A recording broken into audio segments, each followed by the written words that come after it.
manatona de tsy ho lavo ny fahotanareo no hevitra mampisaraka mikozy manafinany kely de tsy ho ambinina zay mitsotra vatana azo famelan-kelo kaminao jesosio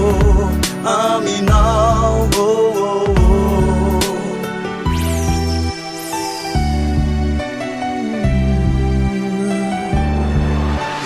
Mery miazonay ny sitrakao ny iainanay ianao no anitoky sy famonjenao ay ny famindramponao sy ny fitiavanao no mahavelona sy mbola iainako toy izao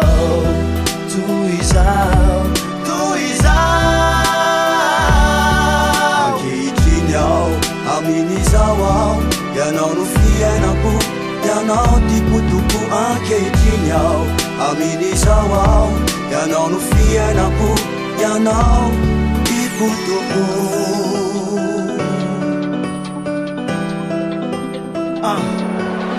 ankehitrinao efa nitiavinao hitako rehetra navelanao ianao le niatra faoriny le retanao ko mifijaliny ianao le mitetraka fanandray zay mifonao ah mandrakizay satria ianao lay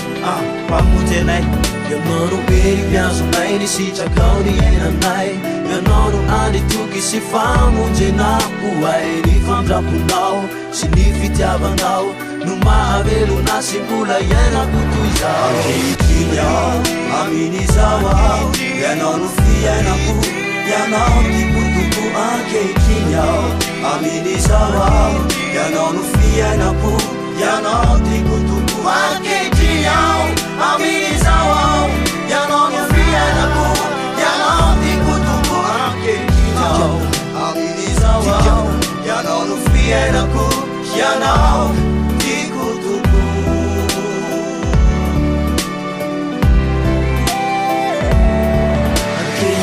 efa nitiavinao nitako rehetra navelanao ianao le niatra fahoriny aretanao ko fijaly ianao le mitetraka fanandray zay fonao ay mandraky izay satria ianao lay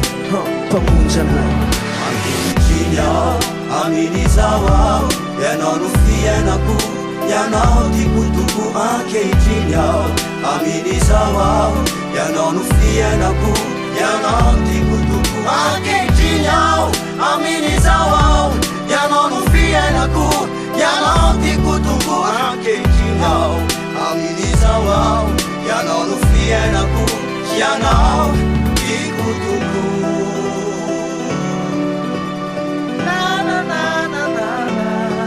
ankehitriny ao amin'izao ao ianao no fiainako ianao